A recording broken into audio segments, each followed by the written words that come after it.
Pozdrav za sve gledaoce YouTube kanala Električar 1. U današnjem videu biće predstavljeno pokretanje dva različita elektromotora jednim frekventnim regulatorom Yaskawa V1000. Ovdje imamo realizovanu maketu koja sve to prikazuje, a mi ćemo krenuti korak po korak od samog početka pa do kraja. Biće mnogo zanimljivih činjenica, zato vas pozivam da odgledate pažljivo ovaj video do samog kraja, a na samom kraju sve nas očekuje jedno veliko iznenađenje. Na samom početku moramo se upoznati sa zlatnim pravilima koja važe za ovakve konfiguracije. Dakle, neophodno je iz vektorskog režima preći u VF režim rada frekventnog regulatora. To je prvo pravilo. Posle toga moramo da znamo da jedan frekventni regulator ne može da štiti dva motora pojedinačno. Zato je obavezna bimetalna zaštita izvedena relejima posebno za svaki motor. I ono što je također obavezno je da odaberemo frekventni regulator koji je dimenzionisan za zbir struja oba motora uvećan za 10%. I da vidimo parametre koje moramo za ovakvu konfiguraciju da podesimo u samom frekventnom regulatoru. Parametrom A102 postavljanjem na vrednost 0 isključit ćemo vektorsku kontrolu i preći u VF režim rada regulatora. Parametrom L102 postavljanjem na vrednost 0 isključit ćemo internu softversku zaštitu jer imamo spoljašnje bimetalne releje. Treći parametar koji moramo da podesimo je E201 i njega podešavamo na vrednost zbira nominalnih struja oba motora uvećanih za 10%. Ono što treba da praktikujemo pri ovakvoj aplikaciji da motori moraju se isključivati i startovati u isto vreme, jer može doći do povećanja napona i greške na samom regulatoru. Dakle, ovakav rad dozvoljen je samo za jednostavne primjene kod ventilatora i pumpi za vodu. Da bi se motori istovremeno isključivali, parametar H103 podesit ćemo na vrednost 25 i tada jedan bimetal gasi oba motora, oni, dakle bimetali i njihovi NC kontakti moraju biti vezani redno i priključeni na frekventni regulator. Još jednom ovdje vidimo sva četiri podešavanja, sva četiri parametra koji su neophodni za ovakav rad. I sada ćemo da nacrtamo šemu povezivanja i potom krećemo u praktičnu realizaciju. Evo nas za računarom, startujemo ko FASO program i za nekoliko sekundi on će biti spreman. Odlazim u biblioteku makroa, uzimam frekventni regulator Yaskawa i postavljam ga na radnu površinu. Sada odlazim u biblioteku simbola i uzet ću trofazni asinhroni motor i postavljam ga na radnu površinu. Ovdje unosim više informacija o motoru, koje sada vidim ovdje. Postavljam još jedan motor. Uzimam T konekciju za njihovo međusobno povezivanje. Uzimam marker X1 za kleme.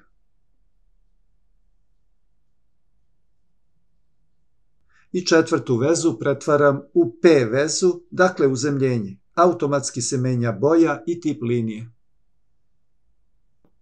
Sada međusobno povezujem motore.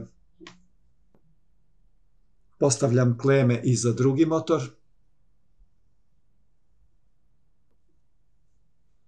Postavljam osigurače ispred frekventnog regulatora i definišem njihove karakteristike. Ovdje crtam napajanje.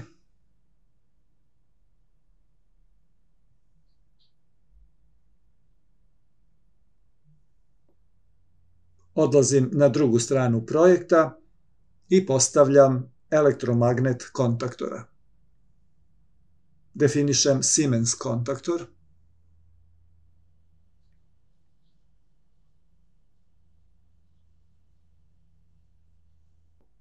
Vraćam se na prvu stranu projekta i postavljam glavne kontakte kontaktora.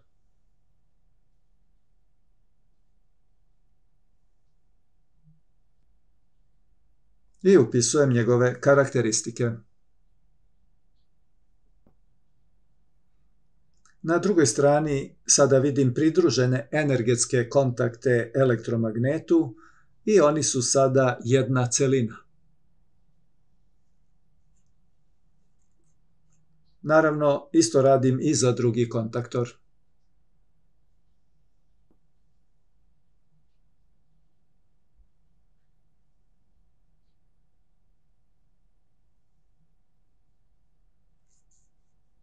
Sada možemo automatski kreirati sve izveštaje za izradu jednog ovakvog elektroormana. Evo ga plan stezaljki, odnosno klema, automatski kreiran. Ovdje sada vidimo plan kablova.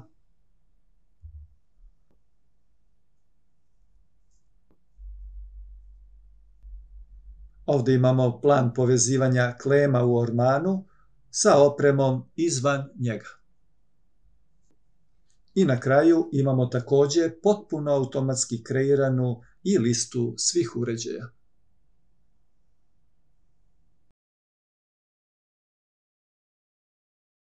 Ovdje vidimo sve neophodne komponente raspoređene na montažnoj ploči i skrećem pažnju na eksterne zaštite za motore, dakle bimetalna zaštita za jedan i za drugi motor. U donjem delu vidimo kleme za napajanje energijom i kleme za odvod energije prema jednom i drugom motoru. Sada ćemo da krenemo sa ožičenjem i to prvo energetski deo. Najpre ožičit ćemo od ulaza klema preko osigurača i od osigurača do frekventnog regulatora. Prvo postavljamo provodnike za zaštitno uzemljenje.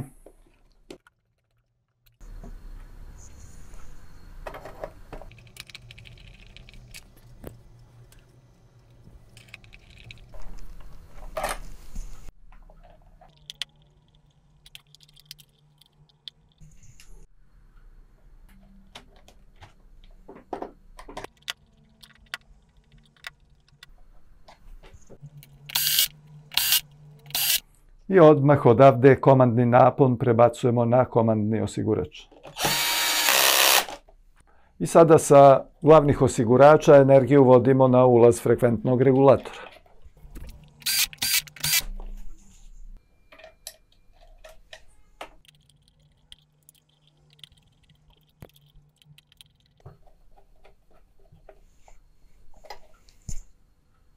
Sada sa izlaza frekventnog regulatora 3 faze vodimo na ulaz jednog kontaktora i sa njega prebacujemo na drugi kontaktor.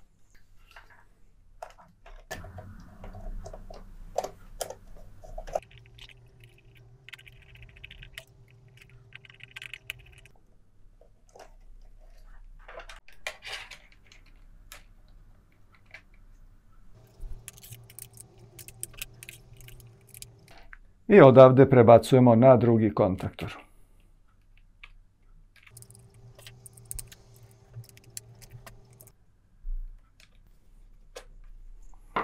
Provodnike nisam zategao jer ću morati da ih pomerim kako bih komandne strujne krugove priključio ispod. Samo da ispratimo dakle energetski deo i imamo još sa bimetalnih releja vodimo izlaze na kleme prema elektromotorima. Sa prvog kontaktora vodimo energiju ka prvom elektromotoru.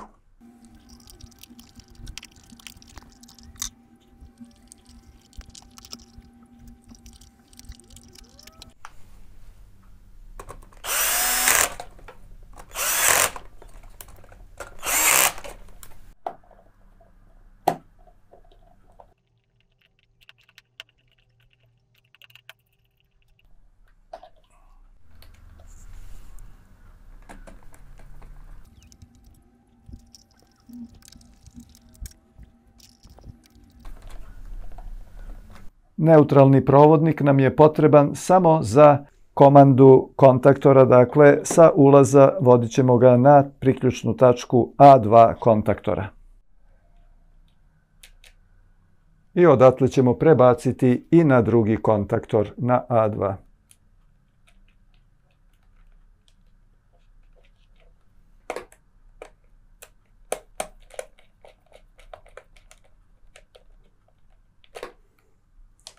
Evo A2.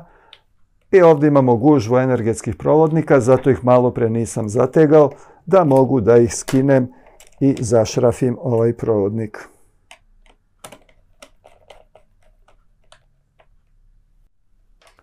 Komandni napon sa komandnog osigurača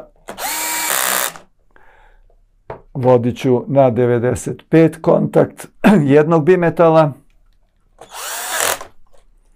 i na 95 kontakt drugog bimetala. Dakle, sa 96 NC kontakt vodim na ovaj komandni prekidač i sa njega vraćam na A1.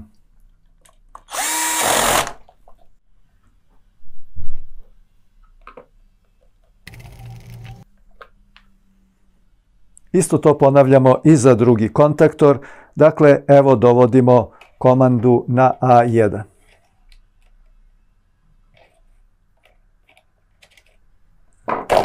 Evo zašto nisam stezao one provodnike, da bih mogao lako da priključim komandne provodnike ovdje.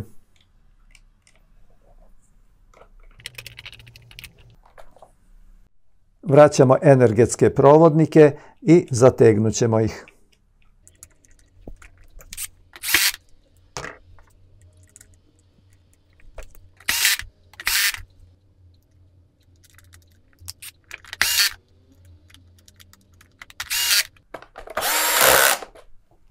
Ostaje nam još da paralelno povežemo pomoćne NO kontakte kontaktora i uvedemo ih u frekventni regulator.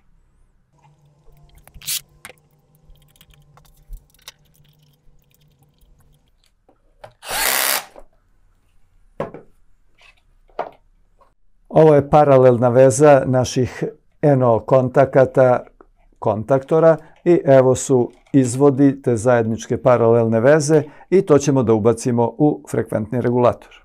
I to priključujemo dakle u SC i S1.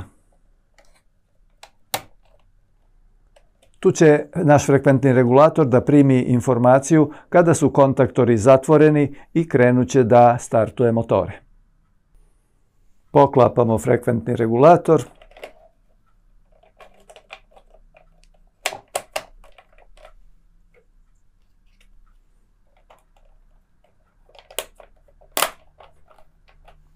I time je kompletno ožičenje gotovo. Ostaje još samo da priključimo elektromotore i testiramo.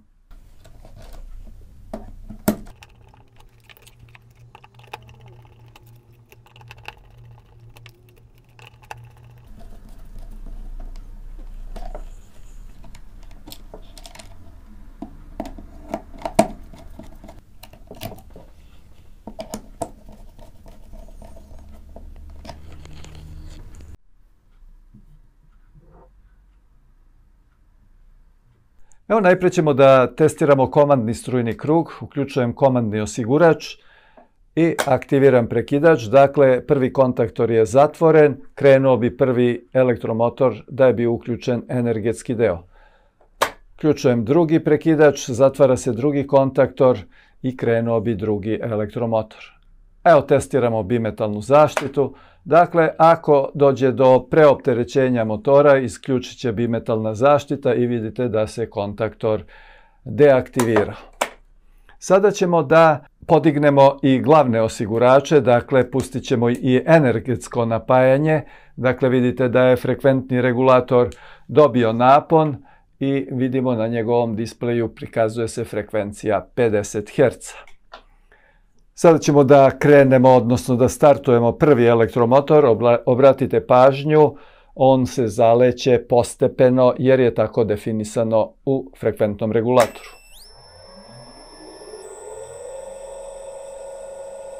Ako prvi motor radi i uključujem drugi, on će krenuti odmah punom brzinom. Evo vidite. Isključujem jedan po jedan motor. Ako sada imam potrebu da startujem prvo drugi motor, on će se zaletati postepeno kao malo pre prvi motor.